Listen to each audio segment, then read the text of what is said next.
The Rams can envision a Super Bowl run, but there is a kink in the kicking. The Chargers earn an ugly win, but another injury could cost them their season. And we're going to preview both UCLA and USC basketball. Good morning. I'm James. And this is your daily dose of sports and snark for the greatest sports city in the world, Los Angeles. This is the faithful Angelenos morning report. So, it's November 3rd, 2025, and we are here waiting for Fanatics to get off their ass and send yet another Dodgers championship cap. This bald spot ain't gonna cover itself. We also added multiple new subscribers to the Angeleno Familia yesterday. Thank you for getting in. We're gonna do our best to keep you informed. And if you like being in the know about LA sports, clickety-clack the like button. Clickety-clack the subscribe button. There's a notification bell. Hit that. It'll let you know when we drop an update. Sharing is caring. Let people know we exist. And by all means, comment. We have an expanded look at the scoreboard because, there's a lot to discuss. Starting with Rams 34, New Orleans 10. Not that I'm Nostradamus. Anybody could have guessed that the Rams were going to reduce the Saints to roadkill. But pause for a moment.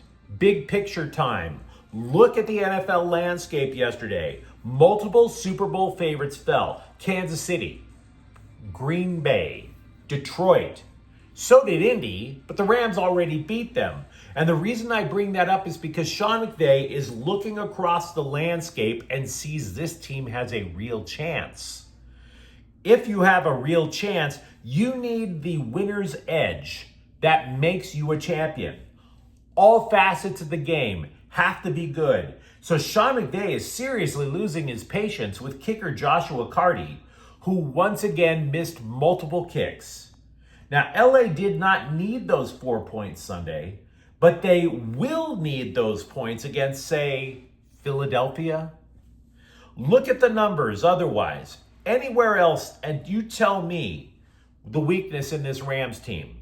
Matthew Stafford threw for 281 yards, 4 TDs. He already has more touchdowns this season than he did all of last season.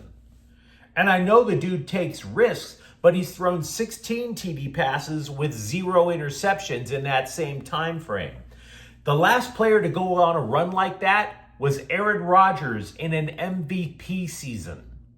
Kyron Williams, over 100 yards. Puka Nacua and Devontae Adams combined for 155 yards and 3 touchdowns. They have a defense that has conceded the fewest points in the NFL. And so now you're looking at the kicking game and going, bro, what's up? McVay said, quote, it's going to cost us.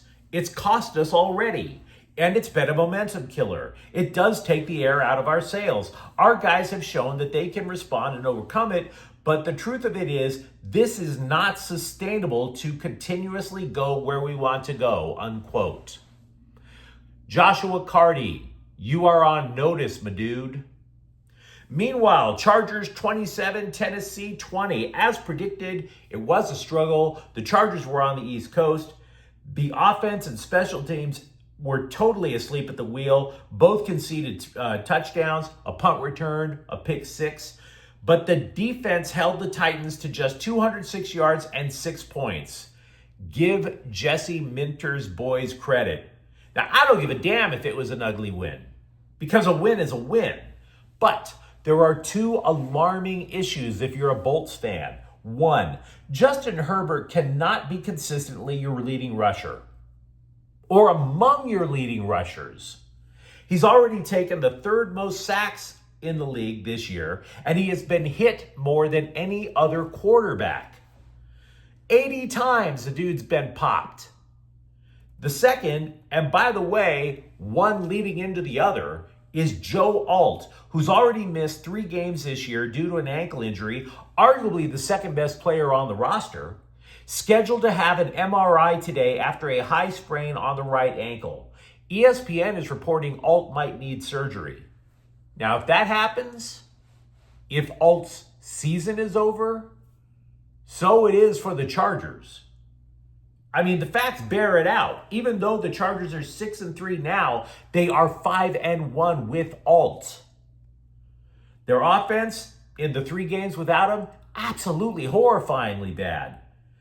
Alt effortlessly shifted from the left side to the right tackle, or I should say from the right side to left tackle when Rashawn Slater was injured for the year.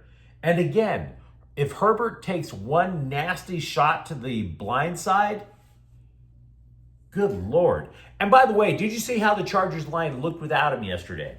Without Alt. You had Jamari Salyer shifting to left tackle now. They have no more tackles. Your line left to right is Salyer, Zion Johnson, Brad Bozeman. Who is Foster Serrell? Who he? And Trey Pipkins. So yeah, you might want to light a candle for Joe Alt.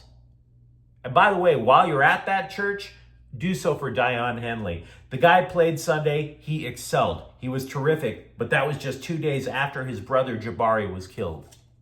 So Chargers got some issues, man. We play it real here. Also yesterday, the Lakers 130, Miami 120.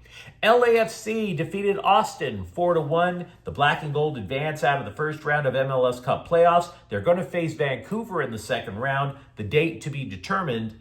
Angel City falls to Chicago 2-1. The most valuable team in women's athletics misses the playoffs, sleepwalks through the final game of the season. Of course. Meanwhile, today, the Lakers are at Portland at 7. Miami is at the Clippers at 7:30.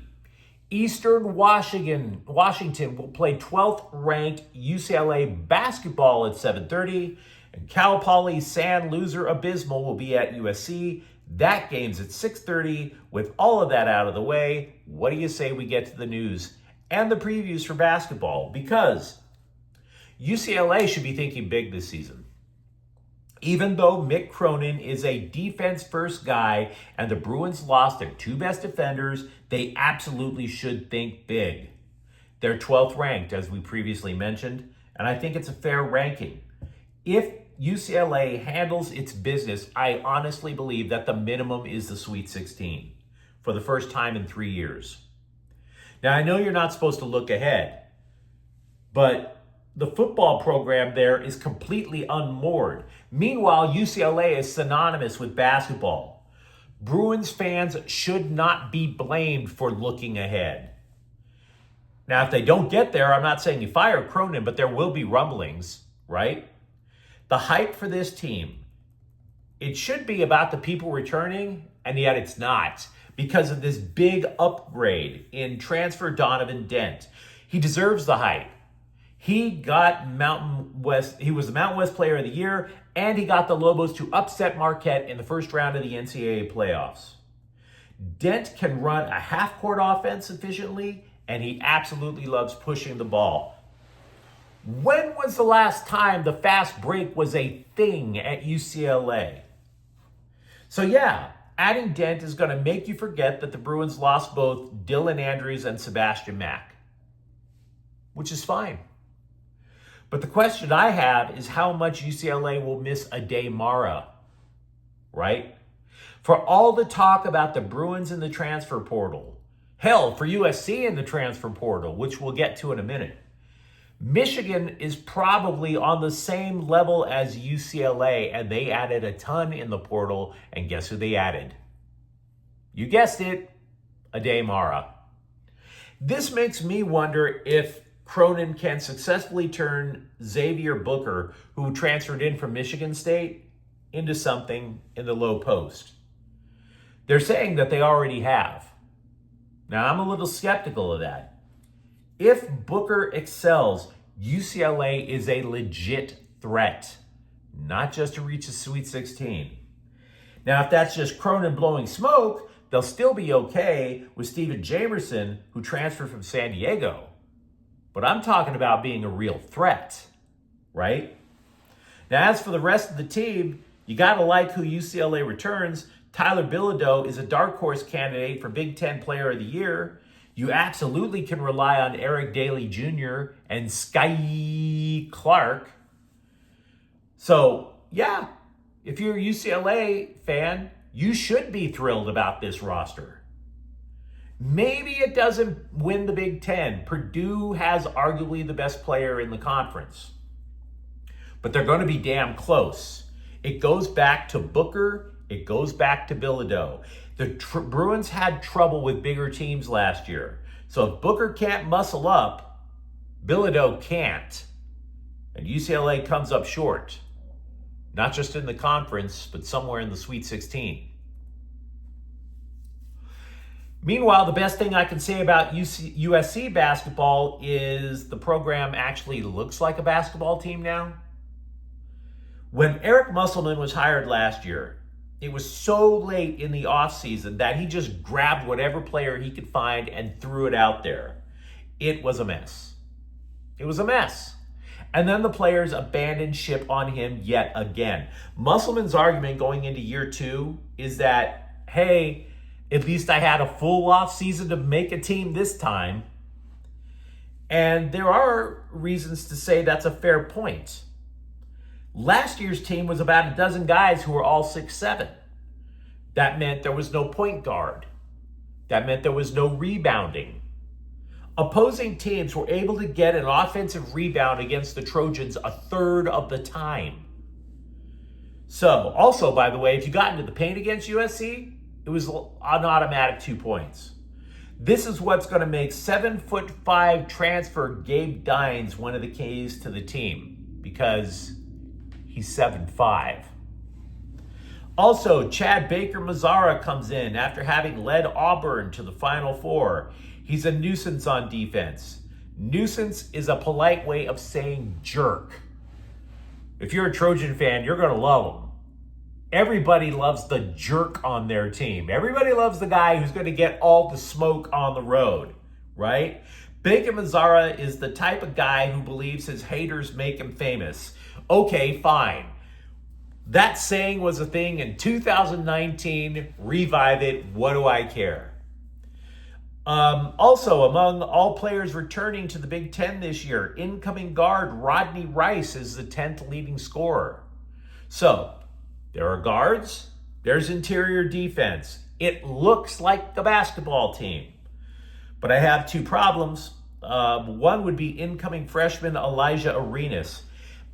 If Arenas were playing, I'd say USC has a legit grasp on a tourney bid, because he's that talented. He's probably a one-and-done guy as their point guard. He is that good, except at driving vehicles. Look, how unstable does this guy sound, right? You get placed in a medically induced coma after a summer car crash. You spend all that effort trying to get your life back in order, and then you blast out your knee. Dude, you're supposed to be preparing for the NBA, not a Fast and Furious reboot. Now, Musselman keeps saying Arenas is going to be okay in January. I'm skeptical. And then comes the second reason that I'm skeptical about USC. I don't even know who the starting 5 is exactly. I don't. How does this team then become a team? Right? It's a question they have to answer quickly. USC can absolutely make noise. They absolutely can shock a lot of people. Maybe they sneak into the tournament. But that's guesswork. I know what UCLA has. I don't know for sure about USC. Speaking of USC, shifting over to football, they are now at 20th in the AP poll after grinding Nebraska Saturday. And I know that the USC coaching job means that you're always in jeopardy. But look, I'm telling you, this is an indicator of progress, guys. I know that the college football playoffs is pie in the sky. I'm just talking progress. Now, out in Nebraska, they're complaining that they left the Trojans off the hook. I disagree. That was a Big Ten win. That was the definition of a Big Ten road win. Ugly slugfest. USC last year does not win that game. Now, if the Cornhuskers really are so hyped to prove a point, they have a chance to start this week in SoCal when they play UCLA. Speaking of the Bruins, that 3-game winning streak actually mattered to the football team. A high school recruit who reneged on his pledge to come to Westwood how do I say this? He reneged on his renege. he wants to play for UCLA again. So, welcome back, 3-star defensive lineman Anthony Jones. The dude plays edge rusher for Crean Lutheran in Irvine, but at 285 pounds, he projects as an interior defensive lineman. He has 3 sacks and 23 tackles. And speaking of UCLA football, got to get this out of my system. Just days after the LA Times reported that the Rose Bowl is suing UCLA because the football team might consider playing at SoFi Stadium, Times reporter Ben Belch asks, are the Bruins willing to sell their soul to play at SoFi Stadium? These unstable, overly emotional scribes, so desperate to tug at your heartstrings. Bulch, you've been to UCLA football games at the Rose Bowl. Where is the soul to sell? Have you ever seen anything more soulless in SoCal sports other than maybe, I don't know, a Sparks game? You're playing to 35,000 people in a stadium that seats 90. Where is the soul? Where is the aura that would be sold, my dude? The city may want UCLA to stay for tax dollars, but even the neighborhood looks at UCLA fans and they're like, get off my lawn. Find me the soul, Ben. What do you know about the soul? Make some money at SoFi, buy a soul, and sell that. A viewer asked me a couple of weeks ago which cap will be on Freddie Freeman's plaque when he gets inducted into the Hall of Fame. I replied he'd have to get at least another ring here before that discussion becomes serious. I mean, I covered Major League Baseball when I was a scribe, back when people bought newspapers. I do not have a Hall of Fame vote. But now there is a clear case for Freeman to go in a Dodger cap. Even if he completes his contract, though, there are issues. For example, he spent 12 years in Atlanta compared with 6 in LA. He won a ring in Atlanta. He was an MVP out there. I get that the signature moments of his career, 2 walk-off World Series home runs, came here. But here's the guideline about cap selection. Quote, while the Hall of Fame has the final say as to which logo is depicted, we work with the electee to reach an appropriate conclusion that accurately reflects the new electee's career in the game. All teams, however, are listed on the text of the plaque, unquote. In other words, they're kicking the can down the road. They have no idea. And neither do I. But you let me know what you think in the comments thread. Talk to me about what's going on with either the Rams or Chargers. Which basketball team gives you a case of the thrill up your leg? Is it UCLA or USC? And if you enjoyed this update, don't forget to subscribe to Faithful Angelenos. We're talking LA sports every single day here. Thank you for watching. I'm James, and we'll be back tomorrow. Faithful Angelenos is a Kian Corte El Queso production. Take care.